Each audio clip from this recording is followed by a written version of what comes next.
Hello and welcome everyone to a new video on your channel, Mr. Tech Tips. Before watching the video, don't forget to subscribe to our channel and to like this video. In today's video, I will show you how to enable dark mode on WhatsApp. To do this, you just need to go to your WhatsApp account, and after that, click on the three dots on the top right of the screen, and after that, click Settings. Scroll down a little bit until you find an option called Chats. Click on it, and after that click on Theme.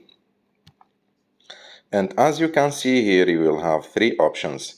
If you want like the dark mode, so this is the light mode. If you want the dark mode, you just have to select dark and click OK, and like that you will have the dark mode on your WhatsApp. If you like this video, don't forget to subscribe to our channel and to like this video, and see you in the next one.